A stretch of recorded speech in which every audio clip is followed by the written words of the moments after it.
Welcome to Buddha at the Gas Pump. My name is Rick Archer. Buddha at the Gas Pump is an ongoing series of interviews with spiritually awakening people.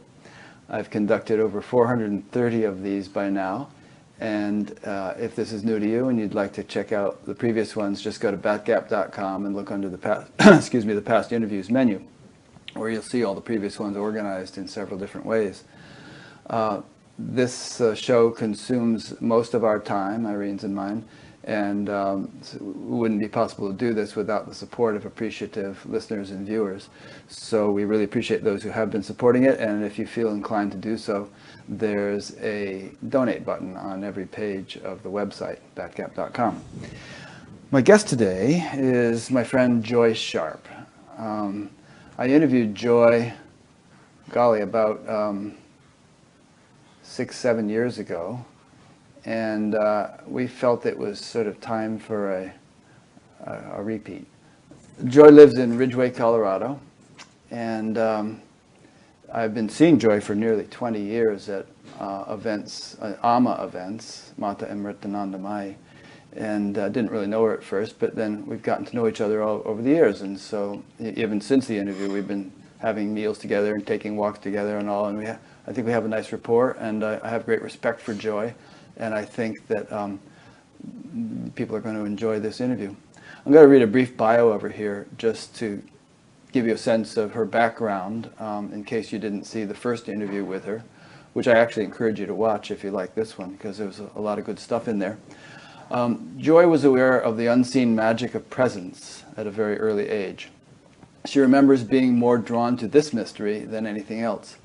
This led her to delve into many traditions of spirituality. After a spontaneous awakening at age 28, Joy spent 2 years on a blissful honeymoon of spirit before plunging into a deep period of emotional purging and healing. Among her healers were a powerful Lakota medicine man with whom she traveled for 2 years, and a group of Yogananda disciples who had developed a powerful way of unlocking unconscious beliefs using kinesthesiology. She worked with them 3 times a week for 2 years. During this period, the formless aspect of the Divine Mother appeared to Joy, and she began a very intense journey. Joy met Amma in 1993, and she realized that Amma was the same mother that had captured her heart and soul. Joy spent 9 years in Amma's Indian ashram and then 2 years in Tiruvannamalai at Ramana's ashram. When Joy came home from India, she was completely exhausted, and her seeker drive fell away. She began sitting with Adyashanti, who helped her understand all that had taken place within her being. Joy began teaching in 2006 with Amma's and Adya's blessings. Joy continues to be inspired and moved toward what life could be if we let go to our inner potential, which is the ultimate intelligence of all creation. So, how'd that go, Joy? Does that sound like you?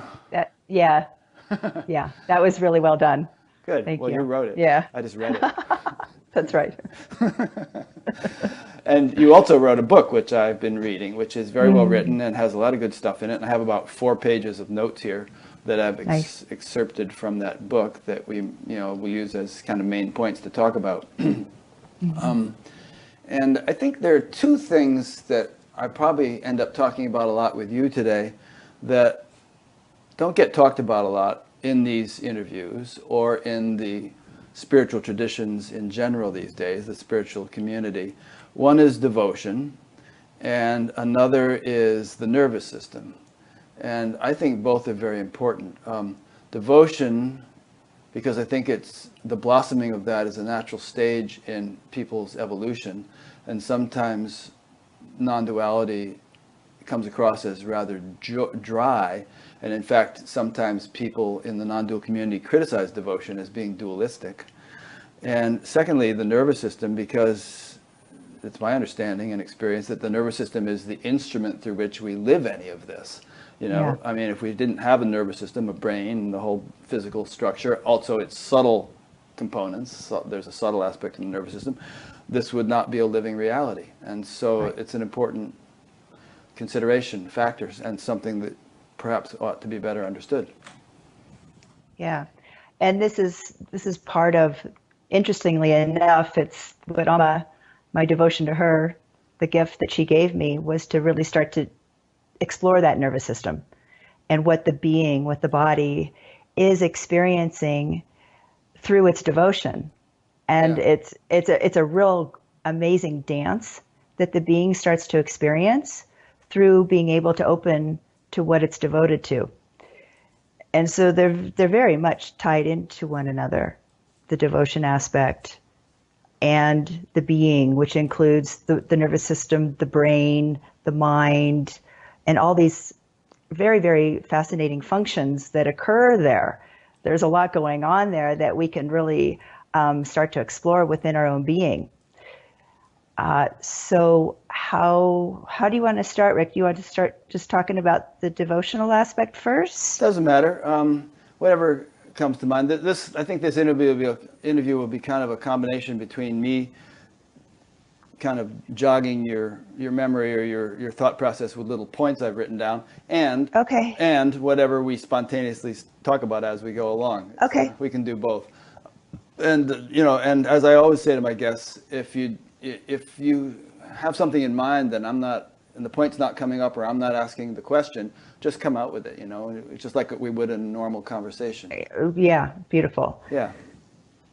So devotion, we're evolving right now, and we're going to go through different levels of our way, right? And devotion for me has been that. It keeps revealing a new way to relate to this devotional aspect that I've experienced pretty much my whole spiritual journey. Devotion really is what we value. So we can be devoted to really anything in life, anything that has deep value for us. Mm. And the value is something that's already in our being. It's already in place. So some people are going to value their children, and some people are going to value, being in service, whatever that looks like. For me, what showed up early in life was this presence, this God. It was like God was everywhere. And that became stronger and stronger. And the value, of course, I didn't know it at the time as such something that I valued. But now looking back, I could see that I really did. It was something that I continually tried to access. And in the early days, I wanted it. I wanted it with an intense longing. I thought it was maybe going to really help me. My mind interpreted that longing as maybe having a certain outcome, that it was going to kind of take me out into some other heaven, some other blissful place. But over time, that devotion has evolved. Let me say a couple things that I heard Maharishi say at least 100 times, and see what you think about them. This might take me a minute to state. Maharishi Mahesh Yogi, he was my teacher for many years. Yeah. One is that he often said that devotion is a stage that can't really begin to blossom significantly until the self is realized, because he said, until you know who you are, how can you really know what anything else is? And that once the self is realized, there's a foundation upon which profound appreciation of creation can really begin to blossom. And he said that prior to that, it would be like a small pond trying to rise up in great tidal waves. It would only stir up the mud at the bottom. But when the self has been established, then it's like like an ocean, and the ocean can rise up in great waves without stirring up the mud. And he spoke of devotion as being a natural consequence of or actually almost synonymous with the ability to appreciate profoundly. Go ahead. Respond to that bit. And I'll tell you a bit more. No, that's really beautiful. Mm-hmm. And I'll be the first to admit that in those early years of devotion, it was pretty infantile. And I like the way that he said how it stirs it up, because that's also my experience. Because those initial stages of devotion, what really starts to open us up to something other than ourself, just that aspect of openness, that's going to start to generate a more purifying energy, because we're getting out of our way. We're starting to say, oh, this is what I want. And you can feel that in your nervous system, right? So here we are experiencing what's happening in our being through opening up. And also what you just shared about what Maharishi said about we don't really get to that true devotional place until we realize self. I can honestly say now, I know what that feels like, that thy will be done place, that complete availability for life to move through us as an instrument, right? This is where we're going. And I just love how this is starting to work together. Instrument and devotion. Yeah. Good. He also said that it may reach a climax in which appreciation is so profound that actual sort of God consciousness dawns, appreciation of God and direct, intimate, personal relationship with God. And he said it was like, if there's an artist and he's a really great artist, but nobody appreciates his work, he just kind of sits there and does his work. But if he keeps hearing that there's this guy who lives in this town and he really gets it, he really appreciates my work, as I appreciate it, then that artist would come to meet that man. The man wouldn't even have to go to meet him. The artist would come because he would want to meet someone who has such deep appreciation. So he says that's kind of the way it is between the devotee and God when the appreciation has reached its such a significant degree. Yeah, and that's going to get tested in a big way, right? And that's the journey, right? That devotion to truth, or however we interpret our journey, it's going to get tested again and again and again. Where what expectations we might have about our journey, hopes, subtle places that we're going to want to hide or hang on to, because devotion the whole point of devotion is to get us out of being wrapped up about ourselves and our life and our awakening and our enlightenment, our need for a certain experience. That's it. And the more mature devotion becomes, it's just not our life anymore, is it? Right. It's been surrendered. It's completely let go of. Mm-hmm. And as we open up to that which we devote ourselves to, surrender becomes the way. Yeah. Let's talk about surrender a bunch in a minute.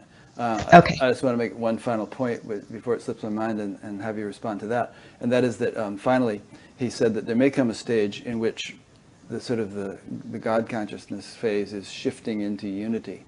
And there may be a feeling that one is losing devotion because there's no longer the I-thou relationship that there had been, Uh-huh. And so one might feel like a little bit of chagrin, like what's happening? Am I losing this?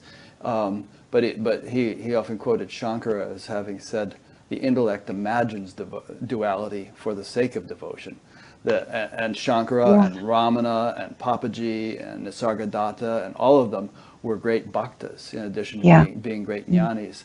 They maintained this sort of I-thou relationship with their chosen ideal, the object of their devotion, in order to continue to experience the sweetness of that. And the sweetness, I just pray it never leaves, because it is so sweet. It becomes something that has, we're getting back to that place of value.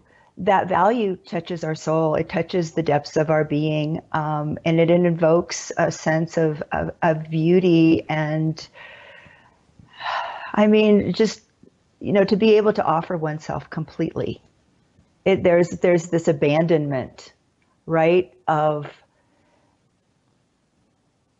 pretty much everything. We're going to get, like I say, we're going to get tested about that.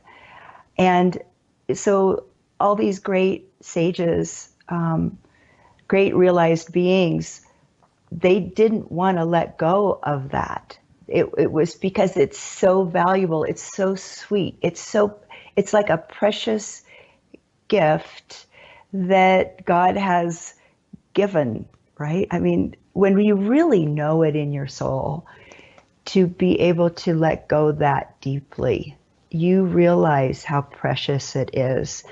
And it's again, it's something that we're going to be able to access when to let go. And we'll, like you said, we're going to talk about that. But to be able to, right? And to keep finding our increasing capacity to do that, to love that much, to have that much value in what we're devoting ourselves to. So this is beautiful, and I'm really glad that you brought this point up about all these great Yanis, loving that aspect of loving God. That's, yeah. Well, the way I see it is the heart is a faculty. It's a component of what we are, just as the senses are faculties and the organs of action are faculties and so on. And all of these different faculties tend to blossom rather than be lost or suppressed or something. So it would stand to reason. I mean, I see awakening or enlightenment as a full blossoming of all the different components and aspects of our total being, right?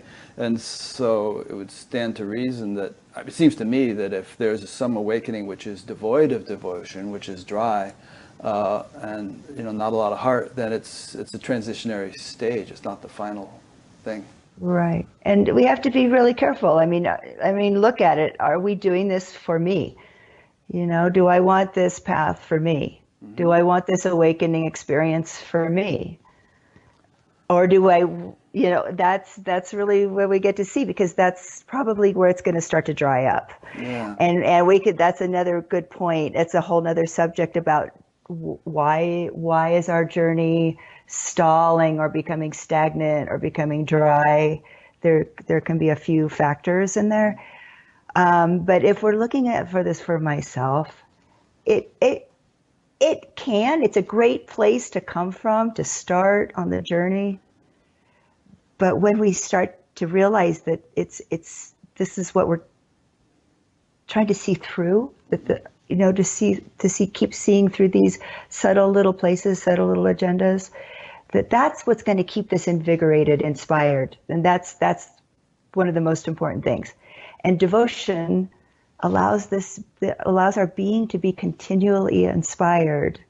Such an important thing on our journey, right? That inspiration piece, because I've heard over and over again from people, well, nothing's changing and and that's it. And Ajit talks about this too. He says a lot of people stop. And why are they stopping? And one of my first ideas might be because of the not really tapping into a value, something that they value. I think that also points to the importance of knowledge, because if you have a clear understanding of the path, if you have a clear vision of possibilities, then you're not going to settle for anything less than the highest, if there even is a highest. I mean, it may just keep going forever as far as I know, but you're not going to jump to the conclusion that I'm done and get stuck. And knowledge, and that's why it's useful to hear teachers and read scriptures and different sources of knowledge that perhaps exceed your present level of experience, but give you a sense of what others have actually achieved and experienced, so that you might hold out hope for attaining that yourself. Yeah.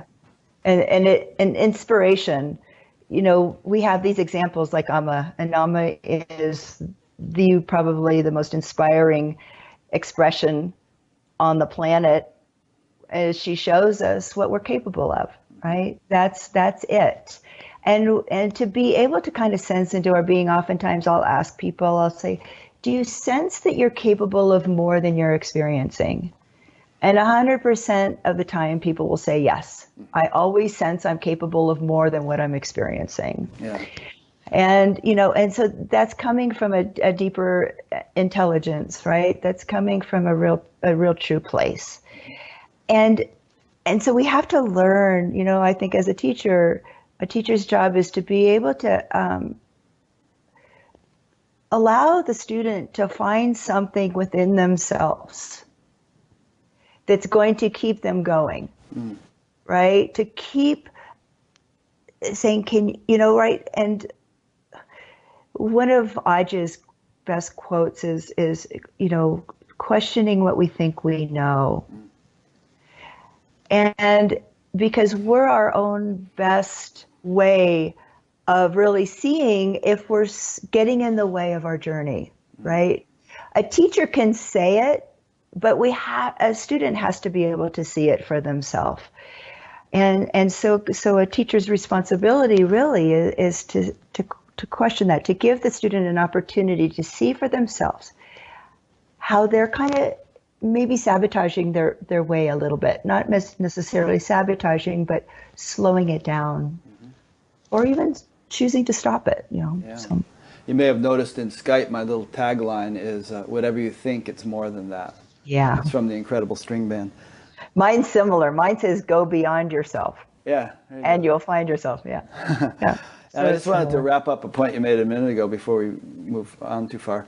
And that was about, you were talking about surrender and whether you're doing this for me or not, And I think that links back to the point I made earlier, which is that self-realization is really the foundation for a significant development of devotion. And what self-realization means by definition is that your experience of what you are has shifted from a limited me to an unlimited something. And so if the motivation is, I'm doing this for me, then perhaps that shift hasn't taken place. Perhaps it hasn't. But we get to start to see that it's not working. Yeah. And this is a path in itself. I'm doing it for me. And it's a path for itself. And it will, if it stays that tight and that limited without the devotional aspect of openness, which I will say again and again is essential on the journey. If it stays tight and I want it and I need to get it, and it will eventually begin to fail. And that's a very valid path. It's very valid because something is getting broken down in that. It's not getting what it wants. It's not working. But maybe that path, there's so many infinite ways the journey kind of expresses itself. But one of the ways that I've seen it is maybe that me does get a little glimpse and immediately gets, oh, I've got it. Right, and it co-ops it, which a lot of people talk about, but it will stay there. It will stay kind of stuck, and it ceases to lose the inspirational level, that the bliss of being able to open and open and open and not need experience.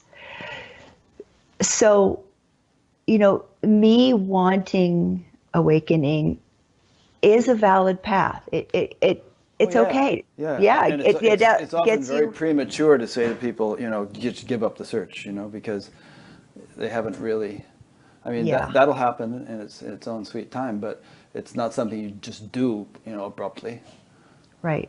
And a lot exactly. And a lot of times, that journey is just the path to get it for itself is. It's kind of a setup, right? Because we see so much along our way.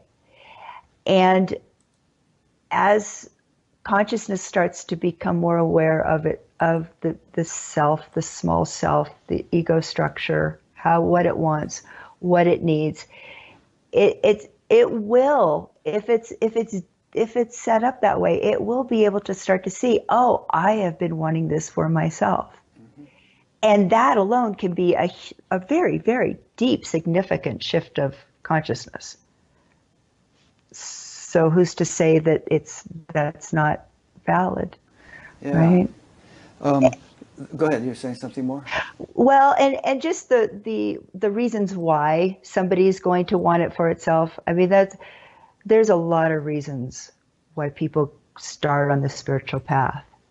And it's important to know that they're all fine. I mean, they're to get out of suffering because an ego doesn't like itself. Yeah, I used to give TM lectures to say this will help you sleep and lower your blood pressure, you know. Good enough reason to start. Good enough reason to start. And so, that's great. And starting is happening, and the consciousness is taking wherever the being is, wherever the soul is, to start right where it is. Yeah.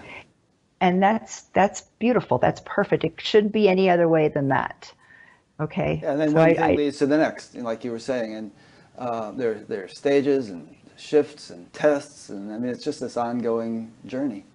Yeah. Yeah. Yeah. There's several interesting threads as you brought up. I want to tie them together and as we go.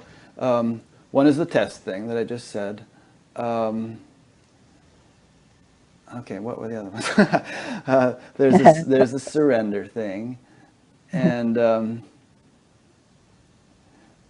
there's, I guess, what they both. Let's talk about both of those. The test thing is, we can talk about who or what might be testing us, but there's the implication that we kind of have to prove our worthiness to. That's generally what a test is when you graduate from, some class in school. Are you worthy to go on to the next class?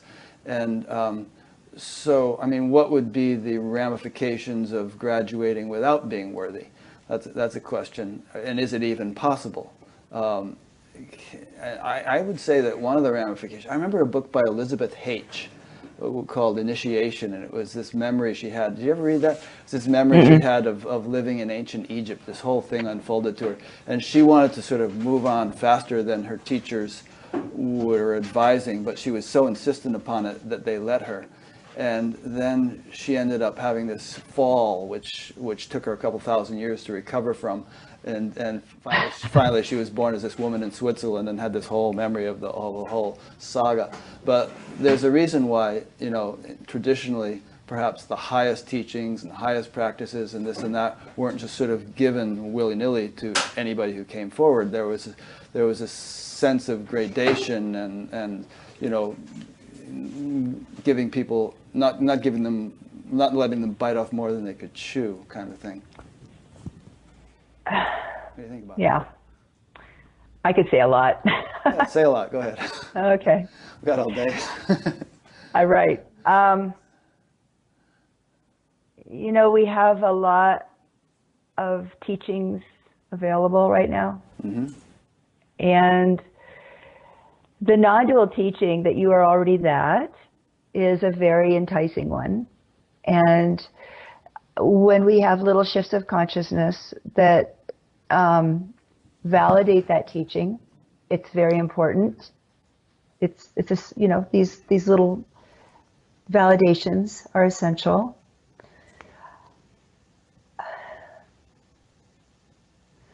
But a teaching is in itself limited, always. Anything we can put to words is limited. And the devotional path it will take us very, very, very far beyond words and teachings. And the real direct experience of an intimate communion with God, with the divine, through our being is the ultimate satisfaction. That's really what we're looking for, right? This is what we're here for. And the testing that our being goes through, it's kind of like what's the word I'm looking for? It's everything is getting tested. It's getting primed like a stove, like a backpacking stove. You get it warmed up. So it's our vehicle our vessel is worthy, like you said, of being a vessel for the divine, of being a vehicle. And not only worthy, but capable. Capable. Because it can get fried if it's not. Exactly. Yeah. And so we're discovering our capacity within this within this realm of devotion and letting go. Okay, so our being is discovering its capacity as it's being primed. And so that could be kind of like the testing. And the testing is going to be in this moment, like we're going to be in these little crossroads. Am I choosing? Can I sense the invitation to let go? Or is the being quite not ready to let go, which is the capacity, right? Being capable. And is it going to instead want to hide behind a teaching or an experience or just some idea or need for security, whatever it might be. So this testing is really discovering the capacity. Is the being capable of letting go this much right now? And it's such a beautiful organic way of unfolding. I mean, and we all that have been on the path, we've realized this in ourselves, that there's something incredibly organic happening here, right? And the testing is part of that. And we get to, so that our being starts to recognize its own inherent capacity to let go. It's our being that's starting to realize its own capacity to be a vehicle for the divine. And this is allowing and if we want to get it. precise about our terms here, I mean, our being is starting to recognize its capacity to be a vehicle for the divine, you just said. So, Yeah. you know, how do we define our being, that which is a vehicle? I think we're talking about our whole makeup, including our nervous system. I would, yeah. Yeah. Everything, it's everything, Right. right? And this being that we've known as ourselves our whole life, there's something that's stayed the same throughout all that, and that's just our awareness of our locality, you know, where we are. And then the being is, you know, everything that it is right now in this moment, all experiences, all fears. I mean, it's the whole package, and Yeah. we'll talk about that some more, because our being is capable of undergoing radical transformation through its association with presence. I mean, this is really where my interest starts to really show up. Yeah. And our being is discovering its own capacity to let go what it knows. Right? From previous stuff. Because the enlightened condition, and I really want to share this from Amma's definition, is something that's always fresh and always new and never before. All right? So in this moment, our being has the capacity to move into something that it's never before experienced. So that's really what we start to feel, right? That's true. And it's our beings, our nervous systems are capable of knowing that all the time. Something new, something fresh, something never before, right? And yet perhaps something always the same, in addition to always being new and fresh and never before. Yeah. Yeah. So there's that aspect, and thank you for that. That's the clarity, right? That's moving through our being that can see that it's right where it wants to be in this new, never before place. And clarity is what we have access to in an increasingly clearer way. Okay. We could talk about that too. I know that's on your notes. Yeah, there's a couple thoughts here that evokes. One is a quote that you wrote down here from Amma saying, "Enlightenment is the art of relaxation." And that could be taken superficially, I think, of, just chill, go to Mexico and just lie on the beach and you'll get more relaxed. Not do anything, yeah. But what I experience it to mean is that there are you could say, tight spots in the nervous system, and perhaps in its mental counterpart, which have to be relaxed. And you don't relax them all in one sitting or in one day or anything like that. There's this sort of progressive unwinding of these tight spots. And you talk about that in your notes too. Here you go, you say it actually. When presence begins to open our being up, these knots within our system begin to loosen. As the field of consciousness, as presence, begins to awaken within us, these beliefs within our nervous system, and I think they're not only beliefs, which is a mental connotation, but they're they're really neurophysiological, structural things, are awakened as well, back into the field. Loosening up the nervous system even more, as we empty out of beliefs and fears, our nervous system is transformed, literally changing the way we see everything, changing our perceptions of life.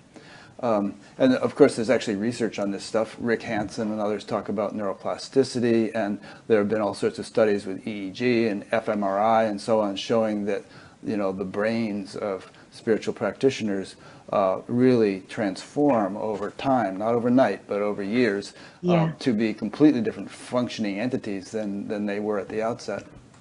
Beautiful. Yeah. Okay. Right up our alley here. And I appreciate, the neurological knots that happen, and we all know what that feels like in our being when we're experiencing a situation that's scary. We feel a contraction. Where will we go? Well, and also those knots are not just sort of something felt in the moment, but let's say you almost get hit by a car or something like that, and it creates this shock to the system. Yeah. And you know, for years, for the rest of your life, you may be really skittish around intersections or something because there's an impression that was made. I mean, there are people who are afraid of dogs. There are all the soldiers coming back from you know, Iraq and Iran, or Iraq and Afghanistan with PTSD. The nervous system sort of gets imprinted by these stressful impressions, and that gunks up the works, you know, and those need to be unwound. Yeah. Yeah, and we're carrying those through from who knows how long we've been carrying those knots some through. say lifetimes. Yeah. And so we all know, you know, for those of us that have been a practitioner for a long time, and when we're sitting in meditation, and as we're dropping down, you can feel something in your nervous system sort of relinquish, like it's just like a relinquishing. And, you know, our being is starting to realize, oh, it can let go. Yeah. Oh, it can let go. And that realization, and you know, the nervous system is discovering its own capacity to let go, to be opened as it's being touched by presence, because that's where we're sitting. As we're sitting in meditation, we're allowing something to take place, right? We're getting out of the way. If we sit in meditation and we're trying to have something experience something, it's never going to work. It requires this relinquishing of control, right? Yeah. I mean, because the transformation that we're talking about here is far too complex for the individual will to orchestrate. It would be like trying to orchestrate your digestion. You know, it's better to just leave it to nature and to just sort of, you know, I mean, if you eat a big heavy meal and then start running a marathon, that's not good timing because you're interfering with digestion by your actions. So you have to set up the conditions to allow nature to do its thing, which in this case might be a meditation or spiritual practice. But once you've done so, you don't interfere, and it'll take care of itself. Yeah. And so this is where that devotional aspect is going to really show up for us too, is getting out of the way enough and allowing something to happen that our mind doesn't know, right?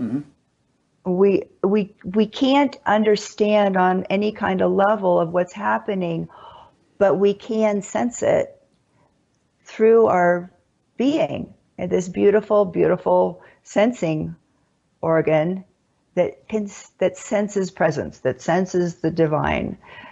You know, that's how we know we're sitting in presence, is because we sense it within ourselves. It's not something that's happening outside of ourselves. We recognize presence through the sensing mechanism, through the presence that's within it, right? So it's using the field, consciousness or presence, whatever term you want to use here, is using the nervous system deeply, not only to know itself, but actually to open the being up more. Right? Yeah. Yeah. And this is going to calm. It feels good to the nervous system. Yeah. It's like it's like the most healing thing that can happen to it. Mm-hmm. Right? You know, I mean, this is what real peace is.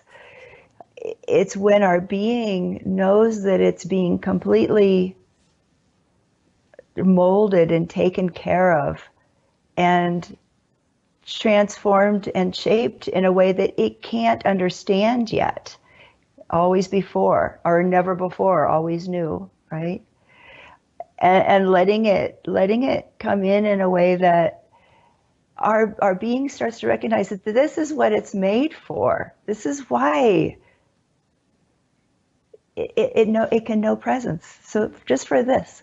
Yeah. Yeah. Yeah. There's an interesting thing here, which is the sort of the mind-body correlation, how they're interrelated and connected and influence one another.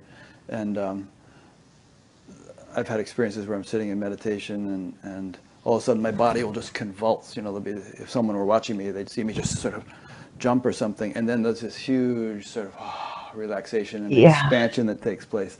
Yeah. Playing too much pickleball. From playing too much pickleball, Irene says. Yeah, these days I see pickleballs flying at me while I'm meditating. It's a very intense game. But you have an interesting section in your book where you talk about while you're sitting in Amma's presence in her ashram, and you're going through all this stuff, you know, all these kriyas and you know, fast breathing and you know, you're sweating and then you finally come out of it and open your eyes and everybody's staring at you, you know, but there's been some kind of physiological catharsis taking place. Yeah, and sometimes presence is going to get very energetic. It's gonna really start to fire things up, and this is to inspire the system. And or who knows why, maybe it really did need to burn some things out, because I also remember sitting in the ashram, just being in this incredibly uncomfortable place of burning and kind of an angst, but who knows what really is happening within our nervous system. Those days, that's what it did, right? It doesn't do that anymore. It doesn't need to. Right. But I can still feel in my system when I sit, and I sit every day, when it kind of bumps up against something. And that's what happens when we become more sensitive, right? It's like the field is bumping up against something.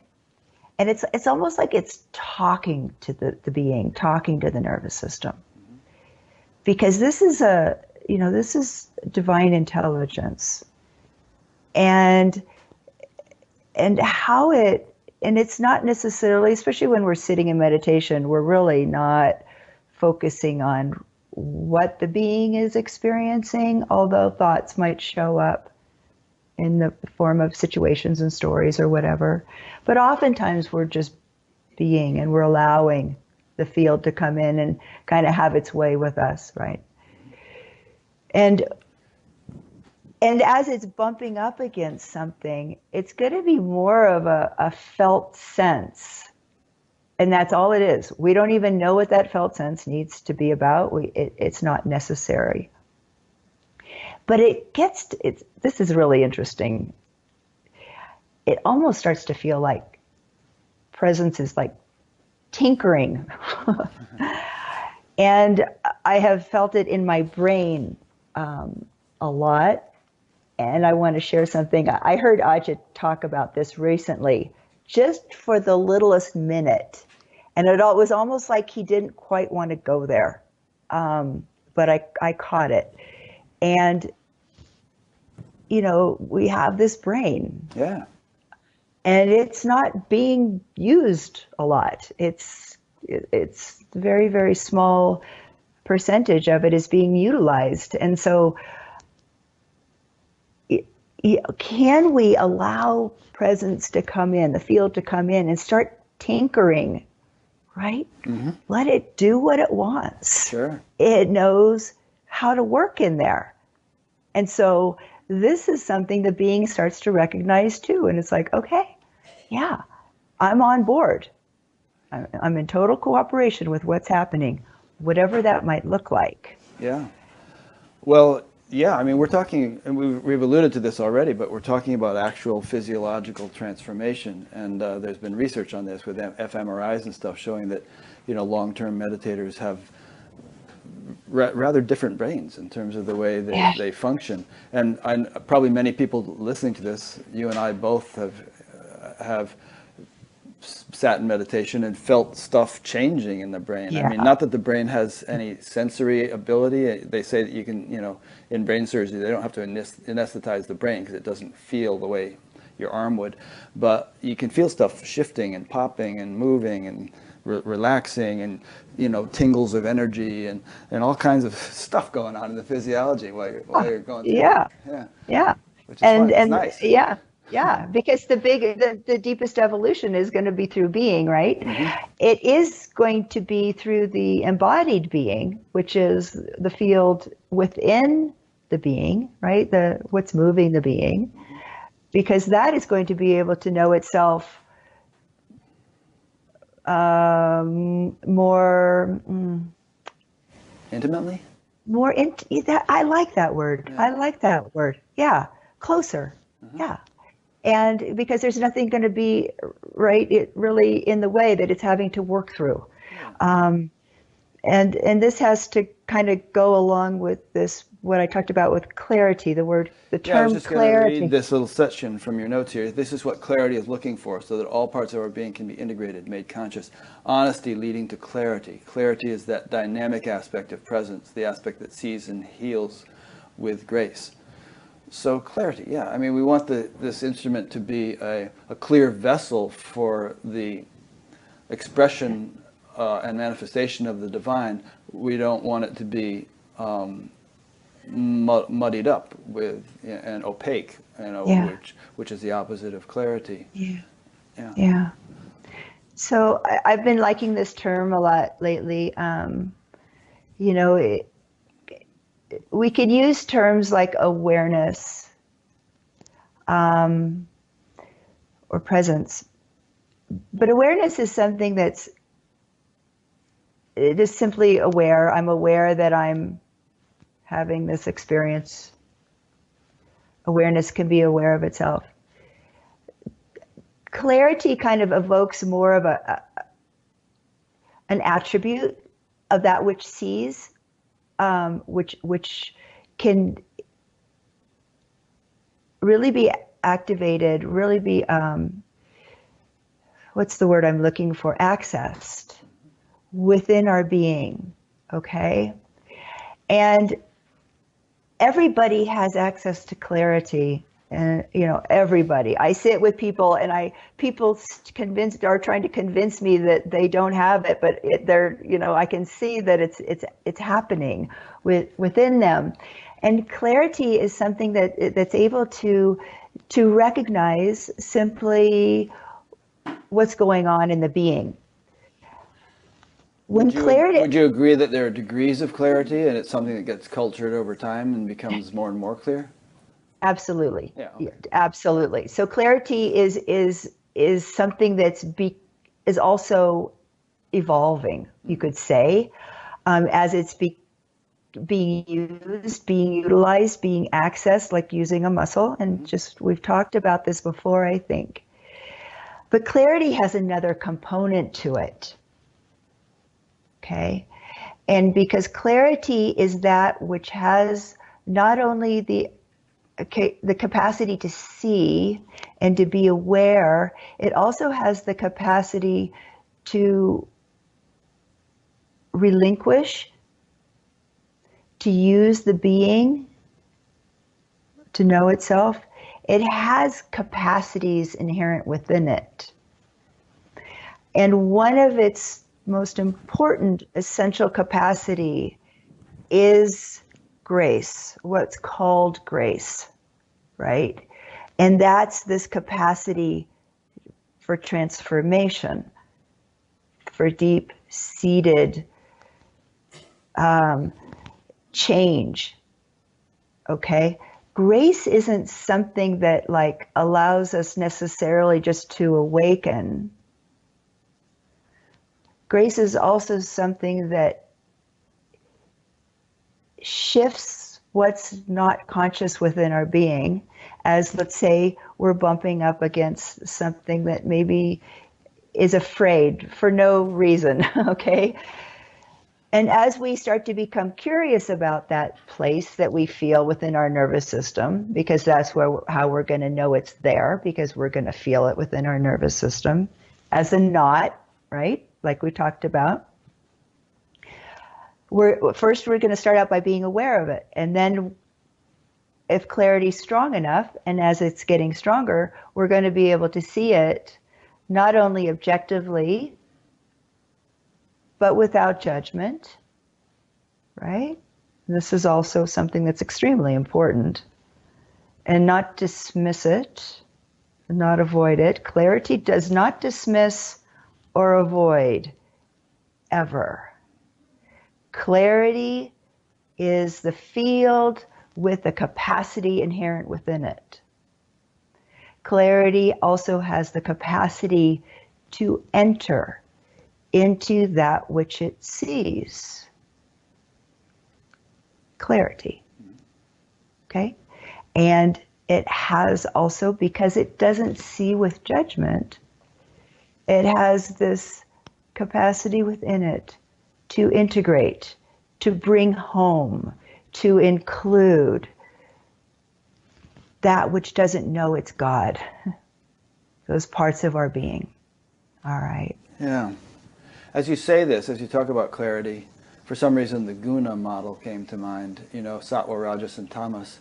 And those qualities are often defined with reference to clarity. Tamas being very obscuring and dark and opposed to clarity. And rajas too, in its own way, excitement, passion, you know, turbulence and so on, that obscures clarity. And they say that rajas destroys tamas and sattva destroys rajas. So there could, in some cases, be a progression through those predominance of those gunas in a person's makeup as they go along. But sattva is associated with clarity. And there's also that verse in the Bible of seeing through a glass darkly, but later on seeing clearly, you know, through a clear glass. Yeah. So there's a sort of component of purification of one's nervous system and one's being, so as to have it be a clearer vessel. I think that relates to what you're saying here. Yeah, I mean, it's going to start to become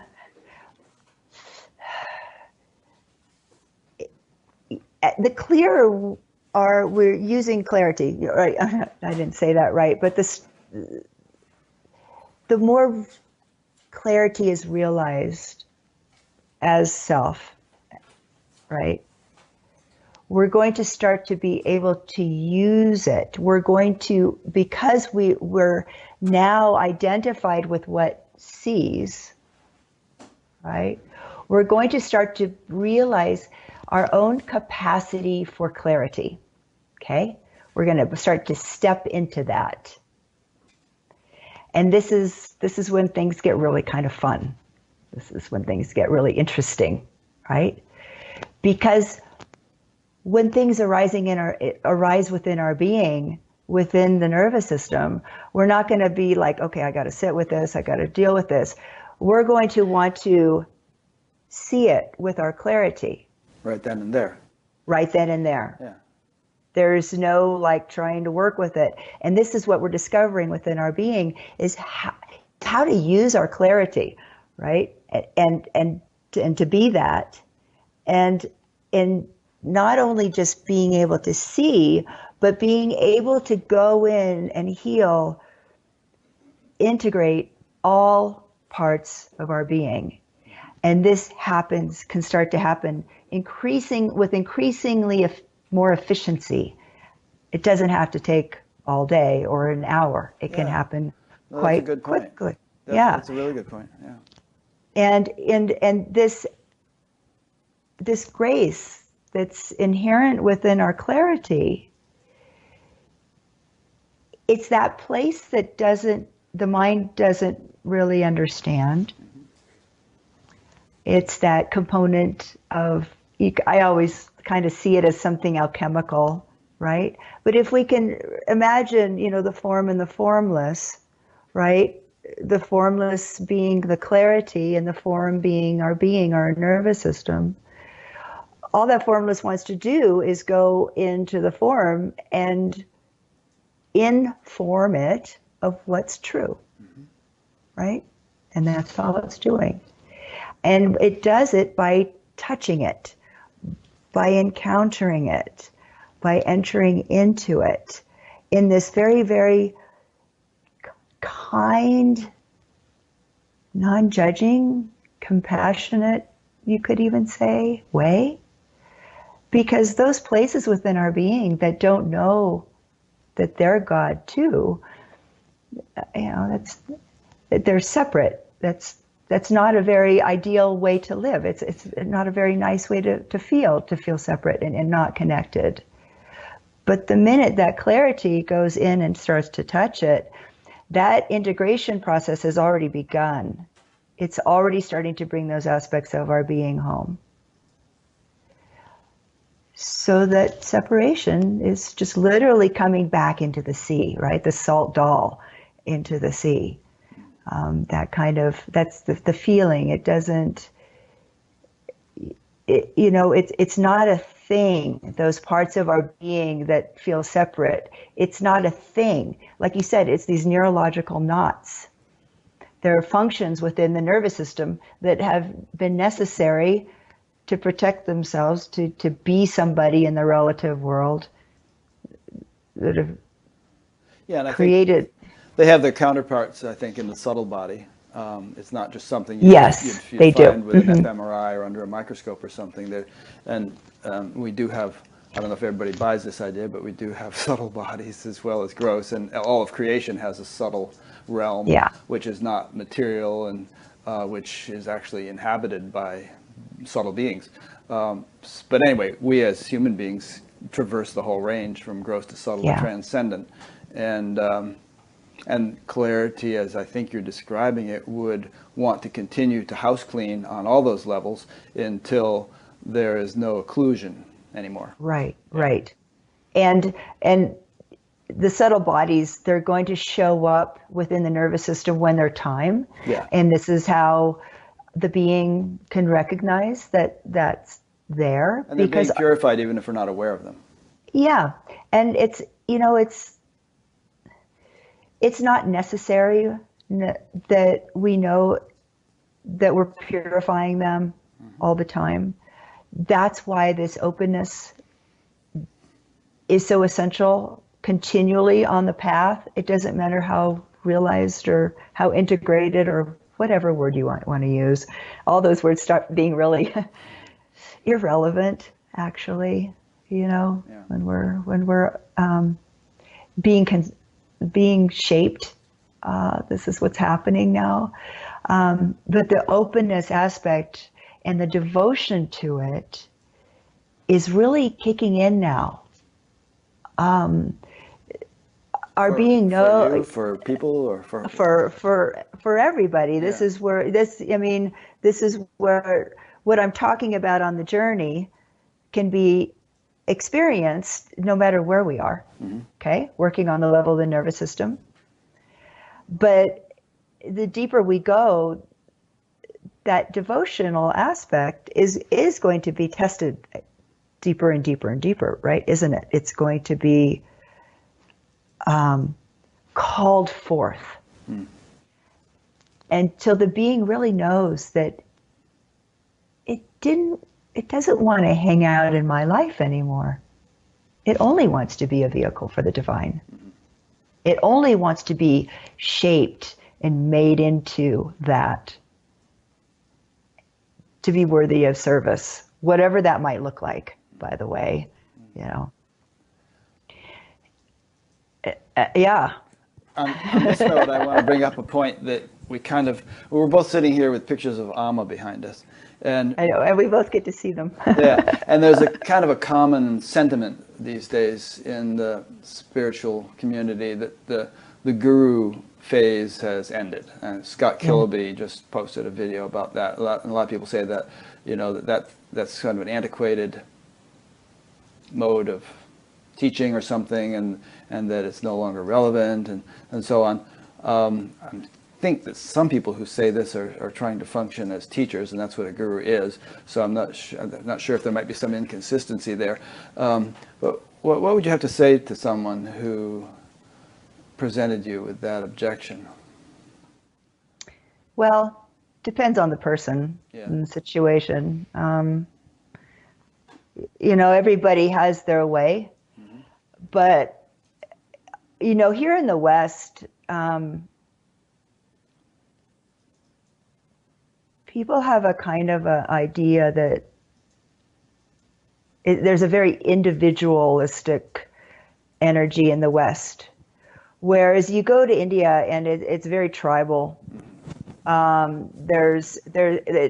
It's the support system is extremely valued there, and here, you've got a lot of isolation. You've got your family over there, you got your family over there, you got your family over there. I've got my kids, you've got your kids, and everybody takes care of their own. For me, and I can only really talk about my own experience, I don't know what really another person needs, except when I really encounter them and I can hear their ideas and their beliefs about teachers and gurus, and there are a lot of those, by the way, and I see them all over the place. For me, my relationship with Amma has been also in a process of evolution over the years, as it should be. It started out a certain way, and it's continually evolving. But through it all, it's been a support system. That's mainly what a teacher is it's a support system.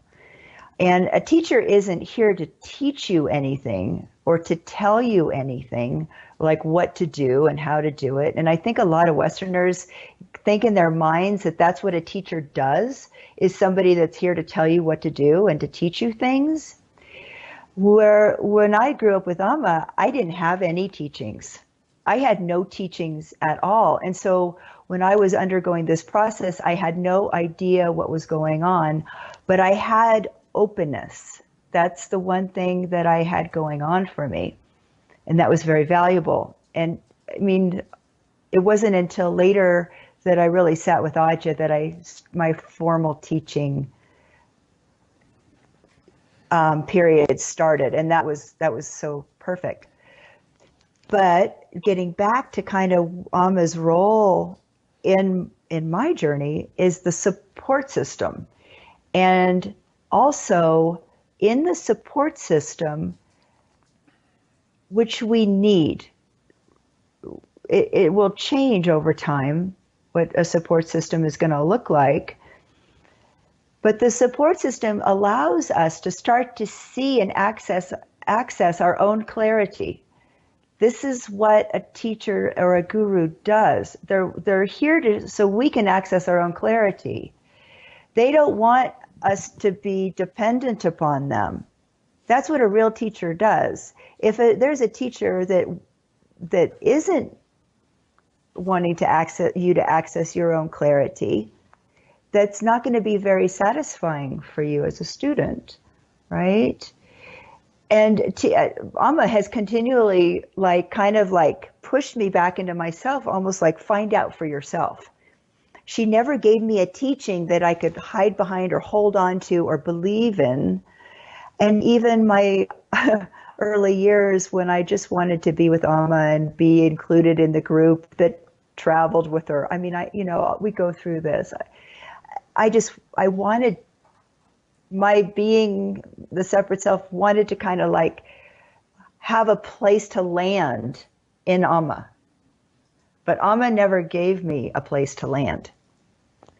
She continually took away things to land on. And this is, of course, this is the true definition of guru, which means to remove, right? To remove, to take away. Yeah. continually removing places that the separate self is trying to land on.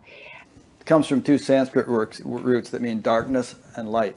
And so, the guru is sort of removing darkness by adding the second element of light.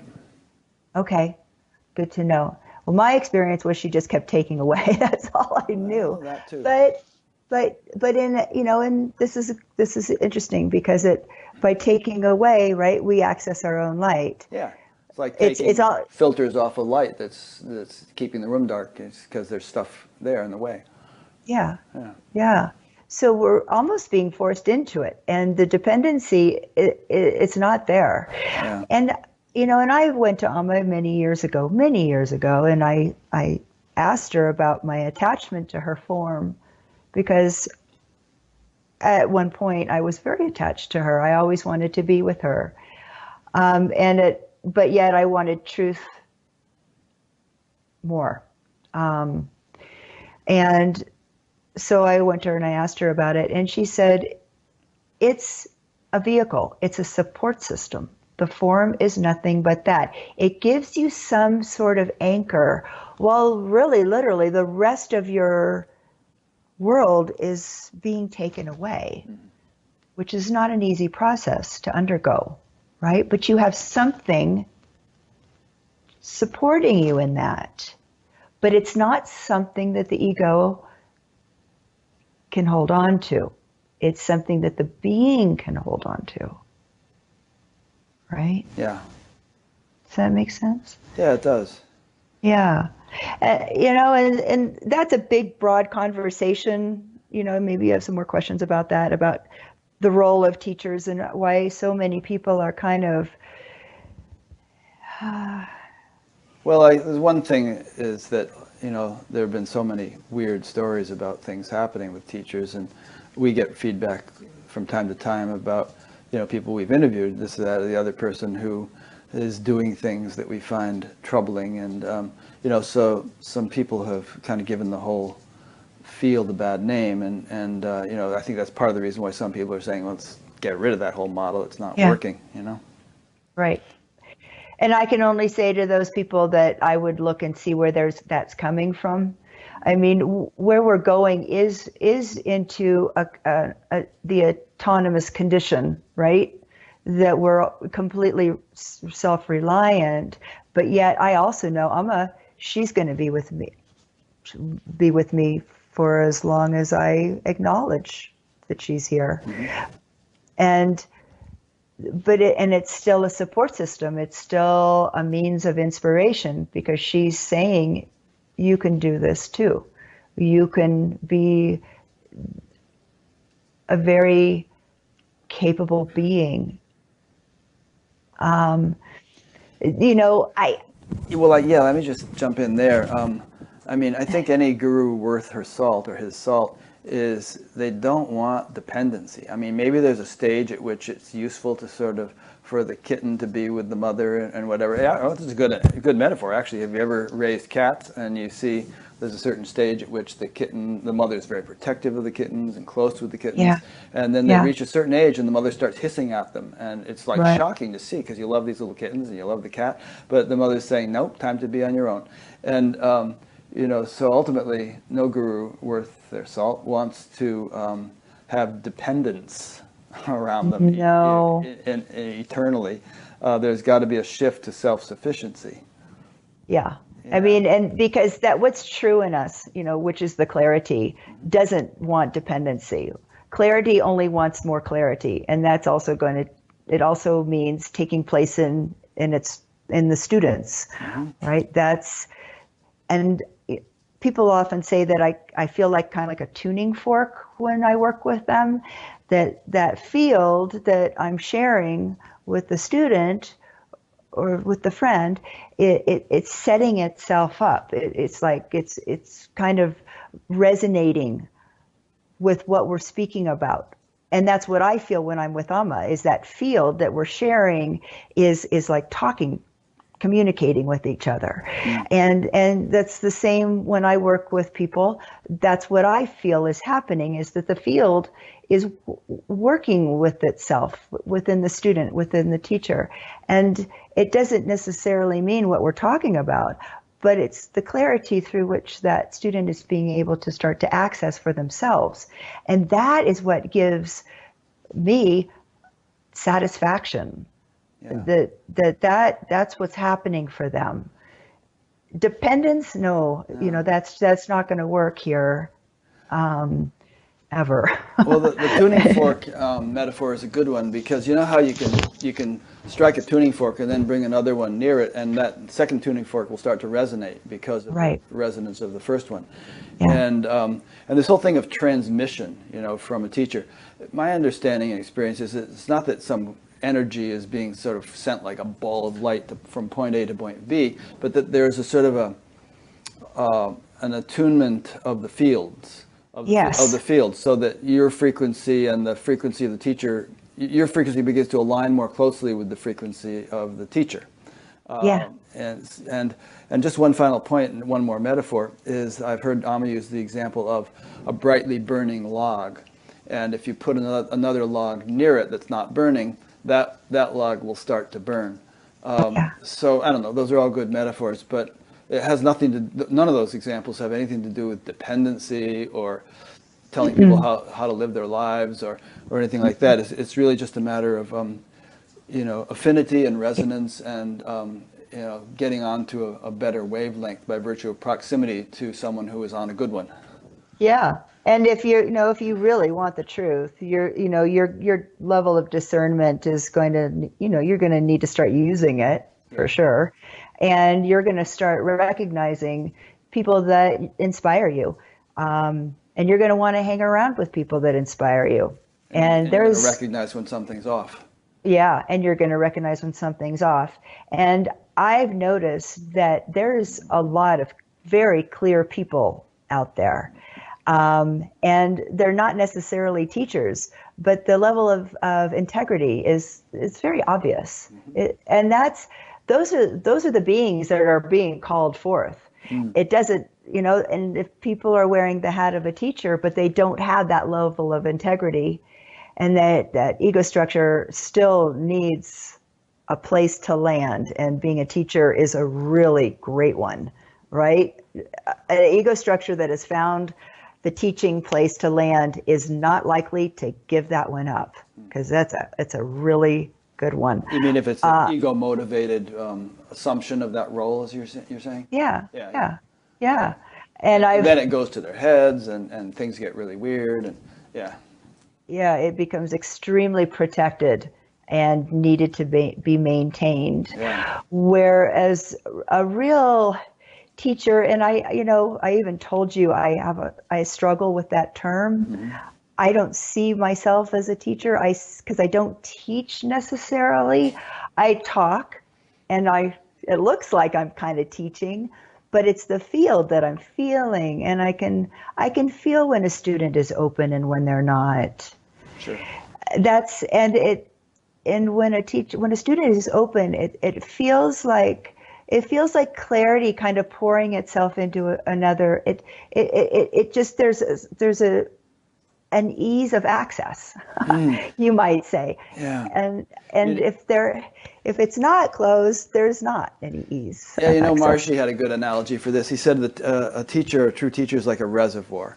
And the reservoir doesn't really do anything, but it's up to the student to sort of bring a pipe up to it.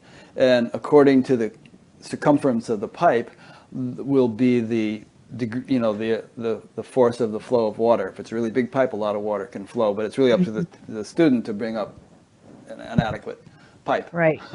And that's Amma says the same thing, and and that goes along with being open, right? Yeah. And Amma says it's not up to the teacher; it's up to the student to be receptive. Yeah. Period. She didn't, deviate in any sort of way. It's if you don't have receptivity, and you only have your own ideas, then it's going to be kind of difficult for a teacher to get in there. But maybe given time, says those ideas aren't going to work for that student. And then they'll say, okay, this isn't working, right? And some level of kind of receptivity born from humility will start to happen. I think your use of the word discernment is apt. I think that whether you have a teacher or not, whatever teacher you may or may not have, it's important to do whatever you can to culture discernment and never to relinquish that. And it's just an extremely valuable quality on the path for anybody. And I don't think any really legitimate teacher would discourage that. On the contrary, they would encourage it. Right, the legitimate ones, because it's. I mean, I remember when I lived in Sedona in the '80s, and it was small then, but there was still a lot of new age kind of stuff going on. I mean, it was everywhere really, and I could feel the discernment kick in, and it was a lot of no's. It was way more no's than yes. You know? And I could see the people that were really working on themselves, and that was when I started hooking up with the disciples of Paramahansa Yogananda, and that was way back in the mid '80s, and yet discernment was starting to kick in. Like, this is what this being needs, right? And so it's not about what everybody else is doing. You got to tap into your own self. And that's very important, that we're not following the sheep, because what your being needs is never, ever going to look like everybody else's. It's always going to be different. And it's going to keep going into places where nobody else is going, especially later. I just saw a funny cartoon yesterday. It was a bunch of, I think it was a Gary Larson cartoon who did The Far Side. It was a bunch of sheep standing around at a cocktail party, and one sheep was saying to the other, "This party is a disaster. Nobody knows where to stand. Nobody knows what to do." And then you see in the background this border collie at the door, and the other sheep says, "Oh, thank God, a border collie. He'll get us organized." Right. And there's the dependence, right? There it is. It's showing up. You're a sheep, you're going to be dependent. Yeah. And that would be, why we can't call the dependent sheep faulty until they realize that they haven't learned to stand up for themselves. They haven't learned to access their own clarity. They're still relying on the teacher to tell them how to do it. They're still relying on maybe a teaching how to do it, or even they're still relying on an experience that they've had in the past on how to do it, right? And why I say this is going to take us continually into places we've never been before is because it does. And that's that level of autonomy that is extremely hard won. This isn't easy, to keep using your own level of discernment on what you need, right? Because it's going to take you beyond the sheep, way beyond the sheep. Would you say that discernment's like a muscle which can get strengthened through use? And if so, what kind of exercises, and I use the term somewhat metaphorically, would you recommend for strengthening it?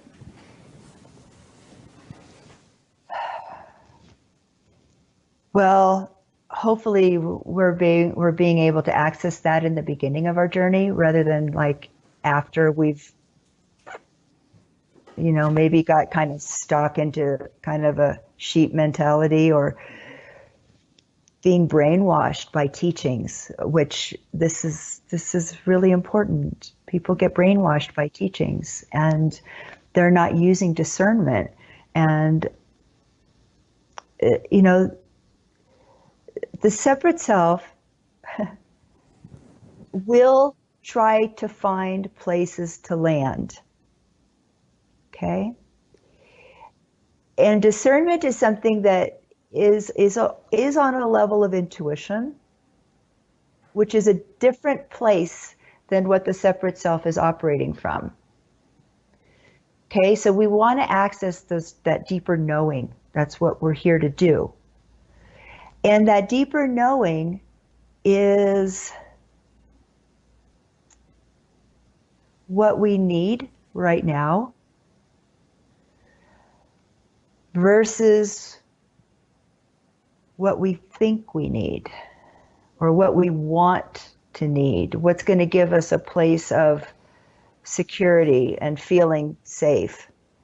Discernment often brings us into a place that doesn't feel safe, but it's also a deep knowing that this is what I need. I do need to let this go. I do need to stop following the pack and do what everybody else is doing. Discernment is also like, what am I growing? Am I changing? Right? Because that would be a way to access discernment. Or you could even call discernment kind of a level of honesty. That, you know, on that am I really trying to feel safe in community, in Sangha, in teachings, or am I ready to start to access this deeper place in myself that says, this is what I need. This is what I need. This is what I need. That's very important. And did that answer your question? It kind of did, and while you were answering it, I had a couple of thoughts. One was I thought of this quote from the Buddha, which I just looked up as you were speaking. He said, "Believe nothing, no matter where you read it or who said it, no matter if I have said it, unless it agrees with your own reason and your own common sense." And I like that one. And also, kind of something I do is I give everybody the benefit of the doubt, but at the same time, I take everything with a grain of salt. You know what I mean? And yeah, I see that. I see that in you. Yeah, and that's kind of paradoxical. If somebody says that bees come from Venus or something, I'll think, all right, maybe, you know. Or if they, you know, but I don't know. That's something to. Another way of putting it is, to me, everything is a scientific hypothesis. Every claim that every religion has ever made or anything else is something that could potentially be investigated if we have the means to do so. And which doesn't mean that I doubt everything. It's just, and obviously with hypotheses in science, there are some which have a lot more credibility than others and have been verified to a much greater extent than others. And so that's true in my own experience too. I mean, there's some certain things that I'm 99% sure are true, but there's always that 1% of who knows, maybe something will change, you know. But that way, if you have that kind of attitude, at least it works for me, then you're not kind of rigid, you're not clinging, you don't take things on blind faith, you kind of stay open, you know. Yeah. And I find that there's that word again. There's that open. word again. Yeah. Open. And you know, or it's also that way of you don't know until you do, right? I mean, really know. Yeah. And that's the beautiful thing about not having a teaching, but yet having a very, very strong impulse to know for sure for yourself, right? And I was fortunate to have that. And I was very driven at an early age, but yet the impulse, right, again, it allowed me to access my own discernment, it's like an inner GPS, which is going into a place that is about our own evolution. Yeah. And it's really left behind most teachings. Mm-hmm. But yet, when there is a direct encounter of self, it's like you know it. And that's that self-validation piece, right? Let it be your own experience. Because if it's a teaching and you're believing it, the tendency is to make it, like you said, rigid and dogmatic. Yeah. And that's happening a lot these days. Sure. And people are like frothing at the mouths, defending their belief in their teachings. And it's when you have your own experience, you don't need to defend anything. No. I mean, there have been so many wars fought over that attitude, and people drive cars into crowds over that attitude, and there are all these political fights and so on and so forth, where if people could just sort of release the grip a little bit. But yeah, Yeah. and not be so cocksure of one's own rightness and certainty. But that's such a great example of that separate self finding a place to land. And it's a security, it's a false security. Exactly. It's That's the perfect word. It's like holding on for dear life because you want certainty. You want some kind of absolute value in life. Not having access to something which is actually absolute. You try your darndest to make something relative absolute. yes, yes, yeah. And that's false. Yeah. That's false. It's such a false sense of security, but it feels so real to that which is looking for it. It feels very solid. But it's always tenuous. You're always on shaky ground. And this is exactly where we are. We're on shaky ground. And one of the things I shared with you that happened last year with Amma, I shared with you that, for 2 weeks I sat in her presence in this state of absolute not knowing. I couldn't find anything to know if my heart depended upon it. And all I knew was this clarity, right? Clarity. And not knowing, when you really have an absolute sense of not knowing, it does feel shaky. It's extremely vulnerable. I mean, because you're really letting go of any place that separate self might look to land. Okay? Irene just showed me a note saying driving cars into people is mental illness, psychopathic. And that's true. But it's a mental illness which is characterized in part by hubris to an extreme degree, by a certainty that I am right and I am going to do this, for Allah or for whatever, and it's an extreme, profound degree, sickly profound degree of this tendency, which I think we all have to some extent, and which you, of course, which you and I are talking about rooting out. There's a beautiful little saying. I don't know if it came from Ramana or Papaji or one of these people. He said, "It's free fall forever." But the good news is there's no ground. So you're not going to go splat. I saw somebody asked a couple days ago, what's your favorite teachings from Jesus? And here we are in Christmas. And so that was a question. And mine is, the Son of Man has no place to rest his head. For the foxes have their dens and the birds have their nests, but the Son of Man has no place to rest his head. Yeah, which is exactly the point I think we're making here. Exactly. And this is where everything is known, everything that we can find to rest our head upon is getting taken away. And what is left is this glorious self-validating self. And not having a place to rest our head. I mean, that's the freedom that really allows the field to have 100% access. Yeah. Right? And paradoxically, that's security. Yes. Yeah. Exactly. You got it. Exactly. Yeah. And that's it. And I think there's a point in all of our journeys where we start to see, this is the only thing I have to rely on. And it is a grace when we start to experience that all these things that we thought we needed are totally tenuous. They're ephemeral. They're not real. Mm-hmm.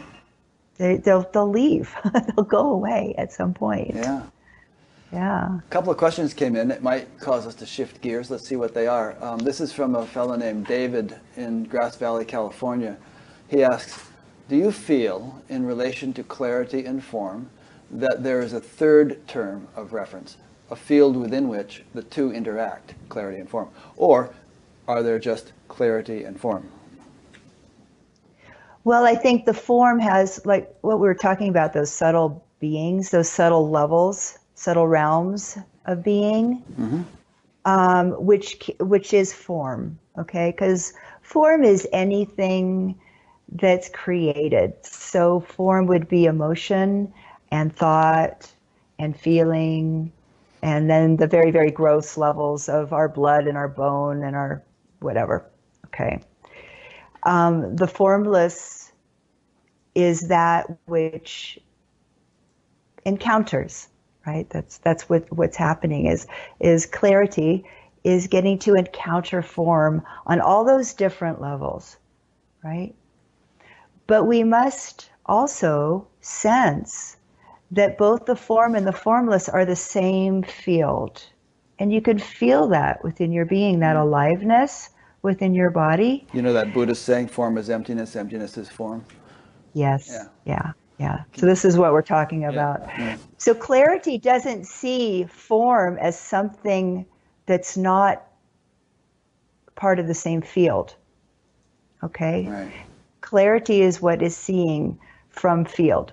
Mm-hmm. It's that attribute, you could say, although it's not really an attribute, it's just what the field is doing. So the field or clarity sees form no matter where it is in its evolution as that same field, right? It's all the same field. So there is not two. And this is the very precise definition of non-duality is not two. Mm-hmm. And so coming from clarity, it sees form as itself. It never sees it as separate, even though aspects of form experience itself as separate. Mm. That's very well put. Yeah. So that would be the integration. Yeah. That's what integration is. It's just bringing it all back in. Good. So it's conscious of itself. Because even those aspects of separation have a conscious field to them, don't they? Right? Just the thought I, me, it has a conscious field to it. It's just not a clear conscious field. Okay?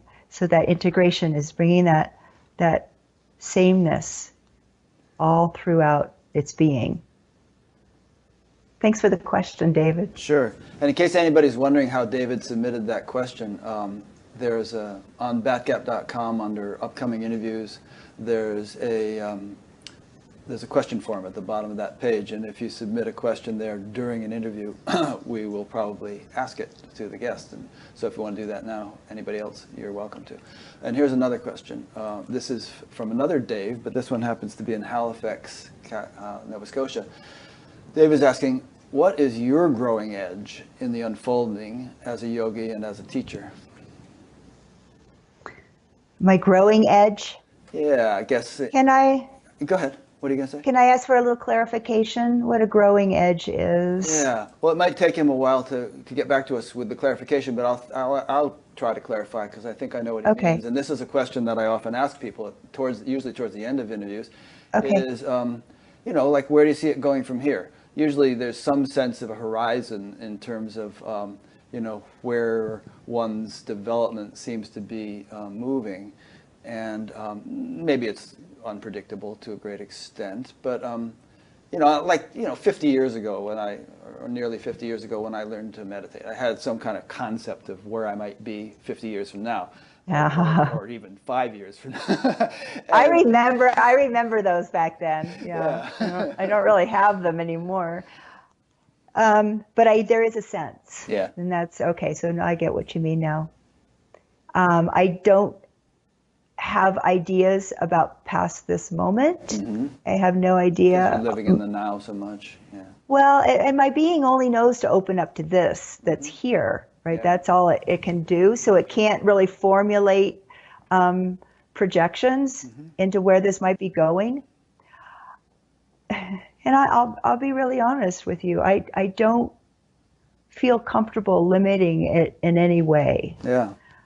I don't feel comfortable in trying to put it into a box of maybe labeling it teacher. Mm-hmm.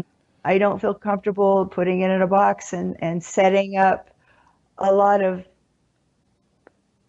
things, events, happenings, whatever it is, because I resonate more deeply with what's possible for us.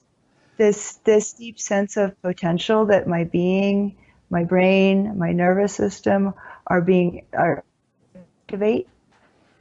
what is possible for us as integrated beings?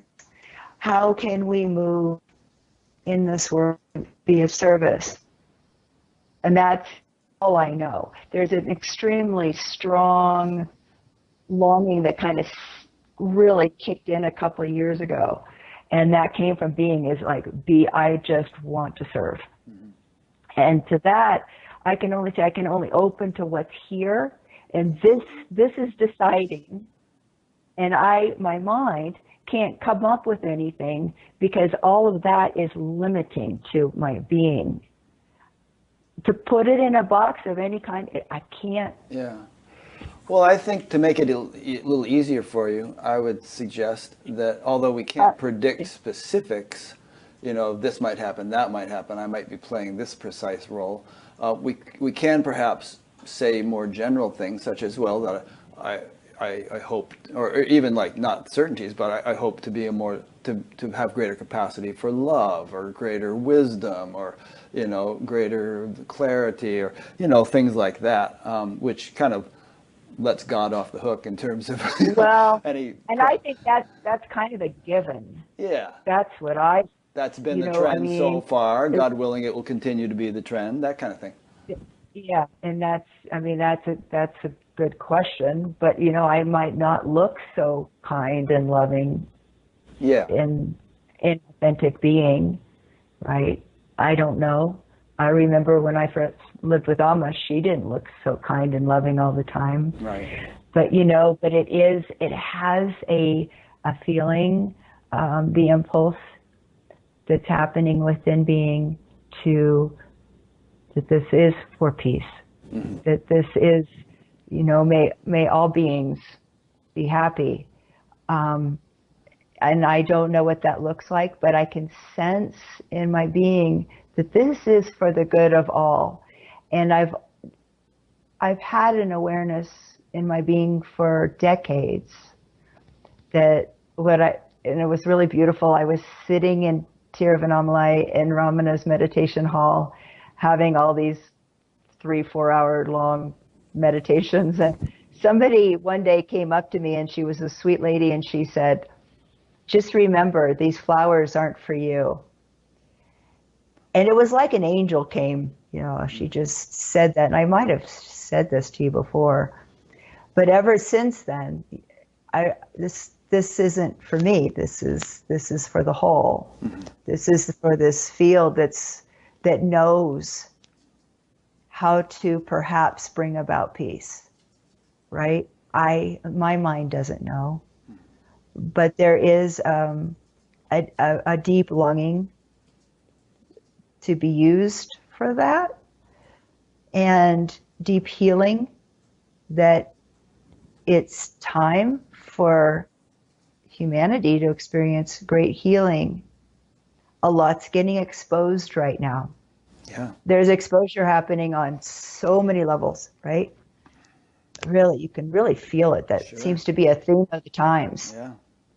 And aligning ourselves with what really our soul values, really. I mean, this is important. And Ajay's been talking about this beautifully. What an important time to talk about this. Where are we going as a collective, right? As fellow travelers, here we are. Can we support each other in this? And that's what I intuit that this is moving into. And maybe some of these people that are interpreting it as you don't need a teacher, that's what they're feeling. Maybe it's an interpretation of this sense within their being, that we are moving into much more collective, and to be able to recognize, oh, this is happening over here, and it's happening over here. And it might not be happening much in my neighborhood, but it is taking place. Yeah. I don't know if I got off track there. No, you did pretty good. I kind of went, okay. Well, Thich Nhat Hanh was the one who said, the next Buddha may be the Sangha. And that kind of has a democratization connotation to it, that the hierarchical one-to-many kind of model, it might be shifting to one of a many-to-many. which is Yeah. kind of the way what the internet is. I mean, the internet, it used to be that you had to own a television station or a newspaper to broadcast information. Now we've got this many-to-many model that has taken over the world. And I think perhaps in the spiritual realm there will be something of that kind of a dynamic also. But nonetheless, I still think there are, and will probably continue to be, very bright lights within that matrix, around whom others may congregate, and then that's still a useful Right. model or situation for those people. Right. For inspiration, right? Yeah. Because I mean, here we have people like Amma and Jesus that say, you're capable of doing this. Mm-hmm. You have this in you. You can do much greater works than this, or however he put it. You're probably better at this than me. He said, "Whatsoever the great things that I do, you too shall do even greater things." Yes. Yeah. So, these words those are kind of like beacons for my being. Mm-hmm. And not that I'm going to go out and do great works, but that just that inspiration, that impulse to keep going. And that's what I think the bright lights are there for. Yeah. And also this resonance, this field that we were talking about, the tuning fork, that's how teachings are going to start to be really integrated. The collective field, we're going to start to feel it more in our being, using our body, using the nervous system to start to recognize, okay, what doesn't know the truth here, right? What isn't integrated, and just start to pay attention rather than conceptualizing teachings, using our own being, because that's where the field is. That's where it's happening. Well, you just alluded to something a minute ago about how there's big shifts taking place in society. I see those as expressions or manifestations of a shift in collective consciousness. And by consciousness, I don't just mean attitude or social perspectives or something. I mean that something deeper than that. What we in this audience would understand to be consciousness, the most fundamental field of all, is getting enlivened. And through its enlivenment, Like that. all kinds of dominoes are going to start falling, and things are going to start shifting with much greater rapidity than they have so far. Yeah, I agree, because that's what exposure does. That's what clarity does, doesn't it? Yeah. It has a purifying effect on form, right? Yeah. And we're all part of it, and start to recognize that you're part of it right now. That's it, and the more clarity can start to wake itself up, and I think that's my role as a teacher, and I will continue to do that, which is the other part of Dave's question. I do see myself continuing that role. I love working with people. Yeah. I really love working with people, and just to watch people start to access that clarity within themselves is extremely satisfying for me. Yeah. So I'd say that, I think this is a good time to be alive, especially if one has a spiritual bent. It's a very opportune time for rapid evolution. There's a wave, and you can catch that wave, and so throwing in a lot of metaphors here, but make hay while the sun shines. Well, and also, to be even more precise with it, it's got to be to the exclusion of all other things. Wait a minute now. That doesn't mean you can't have a family and have a job and like to play tennis or something like that. Or pickleball. Pickleball. You don't want to be a fanatic. Well, I hike. You got to live a balanced life. Okay, and maybe I'm using somebody else's quote that could be easily misunderstood. Mm-hmm. But let's just clarify that, then make it even more precise, not to the exclusion of other things, but to the reliance of other things, that we're relying on the family to fulfill us, or we're relying on the pickleball to give us a sense of satisfaction or dominance, or whatever. You know what I mean? Yeah. Okay. And thanks for the clarification. That's really fun. And because I still have interests. I love to go hiking, and I know yeah, and I love to be outside, and I love I love dogs, and Yeah, you I know, wouldn't say to you, no, Joy, you should just sit there with your eyes closed and forget dogs and hiking. and and I love having conversations, Yeah, yeah, and so it's not to the exclusion of other things, but to the belief that they're going to give you something. right. And a nice aspect of it is that the spiritual development actually enhances those other things. Yeah. You enjoy dogs more and hiking more. And, And you might get better at pickleball. you do. Yeah, your Yeah, reflexes are faster. They've actually done studies on that, faster reaction time with people who meditate. there you have it. Yeah. Okay. How you doing there? You feeling like we got a little bit more steam in you for this conversation? Yeah. Okay, good. Do you have another question? I do have, well, not from anybody else, but I have another note here I wanted to read from your book. Okay. Because it has I think we haven't quite talked about this. If we stay open, we can experience many shifts or awakenings. Most of these shifts in consciousness will be subtle, and the invitations to see will become increasingly more subtle. If we stay open, we will free ourselves of the desire for a big shift. And I have found it is in the subtle shifts that the subtle shifts that really add up to develop a mature perspective. And I think the reason I excerpted that quote was that some people are waiting for the big shift, the kind of the fireworks to go off. And they might wait forever for that and yet have undergone profound development, which somebody else with a nervous system wired slightly differently might have achieved through a big dramatic contrasting shift, but that is no more significant than what this more incremental person has achieved. Right. So a lot of times people will get like what I call gifts, and those are usually the big ones. They're the ones that give the being a big opportunity to see in a very, very obvious way, right?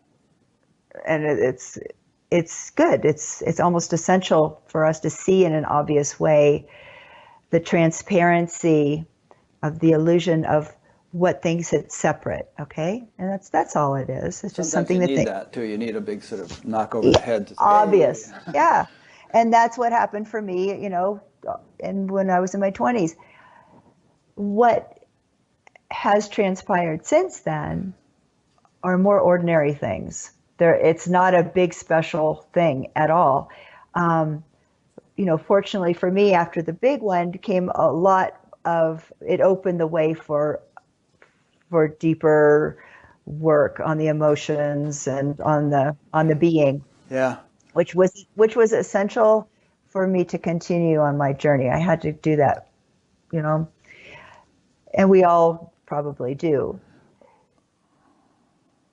But yet, these moving into the ordinary of life, I've got a day job, and You're a librarian, right? Librarian, and it's here in my little town where pretty much everybody knows who I am. I'm the librarian, right? It doesn't allow me any place to be a kind of a teacher. I'm not really a teacher here in this town. And so I go to work, which has been really healthy for me. None of my coworkers are interested in any of this stuff. Nothing. So I'm moving into the relative on where consciousness is in any moment in my conversations. And it's amazing all those places that being that can start to try to maintain some separation when it's encountering something that it doesn't necessarily agree with. You see? Does that make sense? I think so. Okay. Because we're all going to have like perspectives. And if we've had big shifts, we're going to have it's going to be easy to project our perspectives onto others or onto life. Unless we're really integrated. And, that's what has to follow from big shifts, big or small, so that you function as a normal person. Exactly. without making a big fuss about yourself or, Exactly. So here we are in, in the day job, and nobody has this, nobody sees things maybe the same way you did. And that was very obvious to me when I first came back from India 15 years ago. I started to say, wow, people see things different. And I had no idea that anything had happened at that point. But that was kind of my first clue. But there was still a lot of separation or seemingly unintegrated parts of my being that were starting to show up in this circumstance of living a very simple, ordinary life. And those were the places that clarity really wanted to start to see. Oh, this is trying to maintain some sort of perception, right? Yeah. This is finding some place, because it's all about where it's trying to hide, where it's trying to maintain separation, right? If we feel separation in our body, there's separation still in our body. And it's been my experience that it's these very ordinary circumstances and situations in life, very simple, that are going to start to really show those places up that are extremely important for integration. Let me interject a question here that came in from Paul in Santa Cruz, which is relevant to what we're talking about. He asks, can one's tendency for solitude in the spiritual quest actually be a form of individual contraction and a form of repulsion towards other humans? This in and of itself might be one of the knots you speak of. This is something I encounter in myself. Paul just emailed and said. Oh, Paul just emailed and said what? He meant to say repulsion by humanity, not towards. Oh, he meant to say repulsion by humanity, not towards. So in other words, repulsion, yeah, okay. I think you can make something out of that. But to me, again, that speaks of the necessity for integration. Yeah, and I think there's a time that solitude is important. Yeah. Because distraction is also very, very easy to do in the world. It's distraction is everywhere, and people are going to find ways to distract themselves rather than encounter themselves. And I think the solitude piece is a beautiful time to start to see maybe what's still trying to distract from encountering itself really fully. Yeah. I think, Paul, it's important for you to start to practice discernment for yourself, because there's not a blanket answer. It's definitely possible, though, that solitude can be a form of protection, which I also have seen in people. When I first came back from India, I really wanted solitude. Mm-hmm. I wanted to be alone and be very quiet, and life provided the means for me to do it, but I still had to work a day job. So that gave me the means to still participate in life and in our little community. Stuff was coming up still. And so it gave me the opportunity to keep things moving.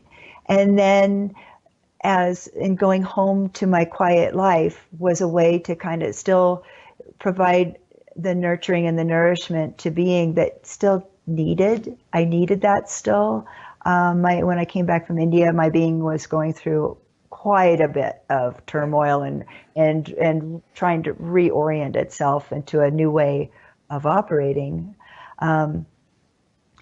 So, too much solitude, if we're not having any kind of engagement with life, it's not going to give us much opportunity for growth.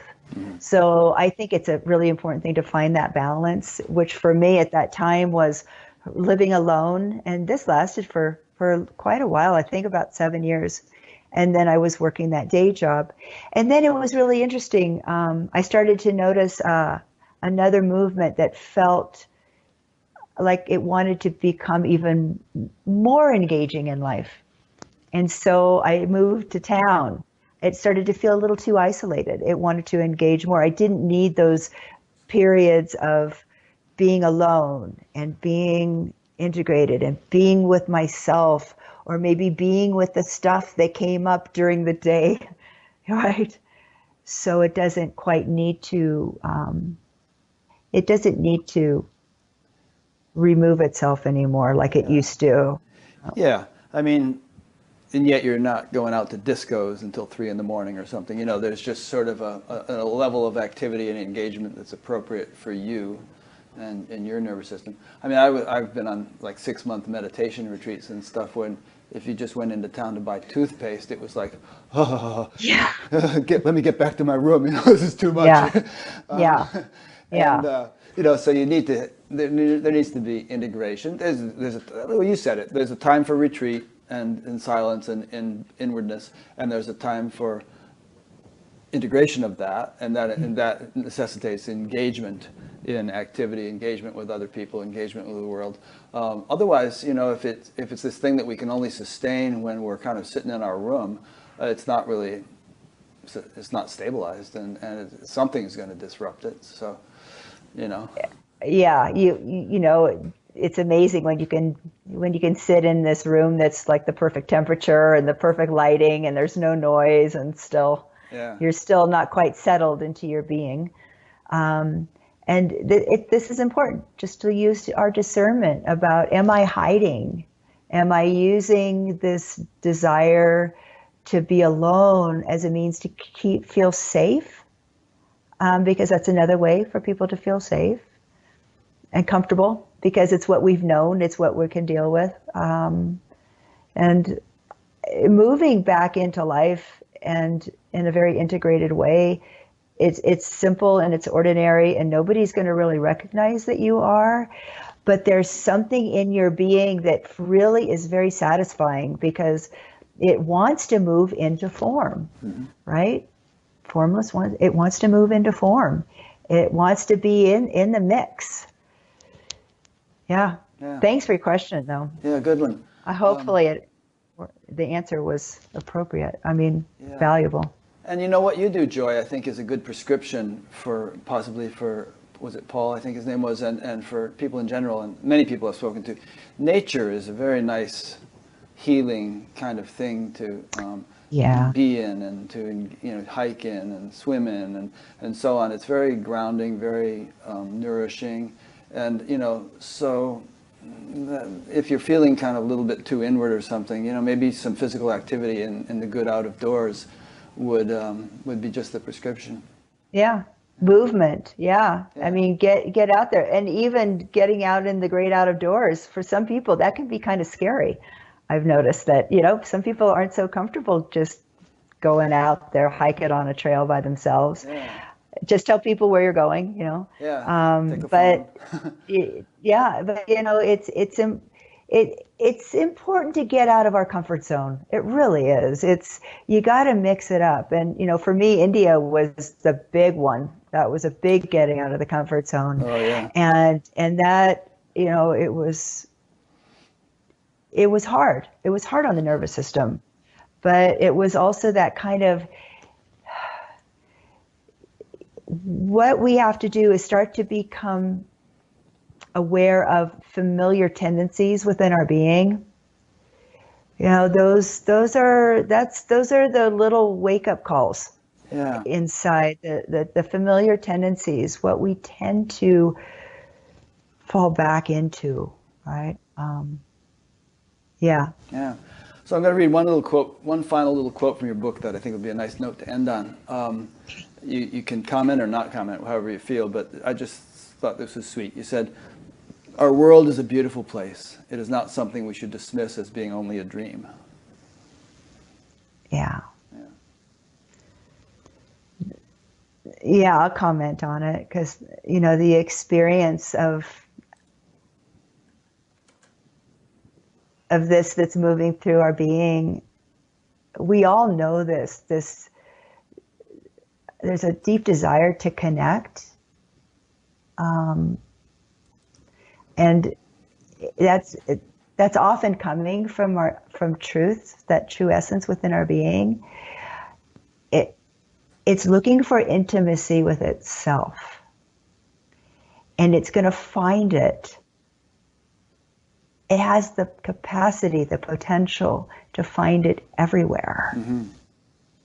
And this is coming back into the simple, ordinary place when it finds this intimacy with people it doesn't know, the waitress that comes to the table, whoever, the dog down the street, whatever it might be, there's a sense of completion that happens in finding intimacy everywhere in the world.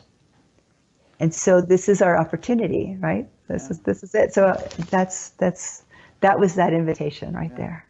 Yeah. God is hiding in plain sight. The world is the divine. That waitress that comes to your table is God in the form of a waitress. Yeah. Yeah.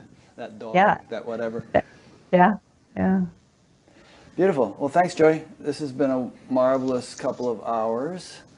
And I will be putting up all the usual information for people to get in touch with you and find your website and all that stuff. So anyone listening to this can do that. Go to batgap.com and you'll see Joy's page and also the page for her previous interview, which you might wish to listen to.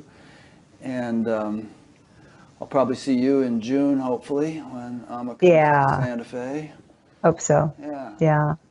And thank you so much. I mean, what a great time to actually share this, over the holidays, where just that sense of the sacred is just a little closer. I don't know. Yeah. I actually have my Christmas shirt on, but you can't quite see it there.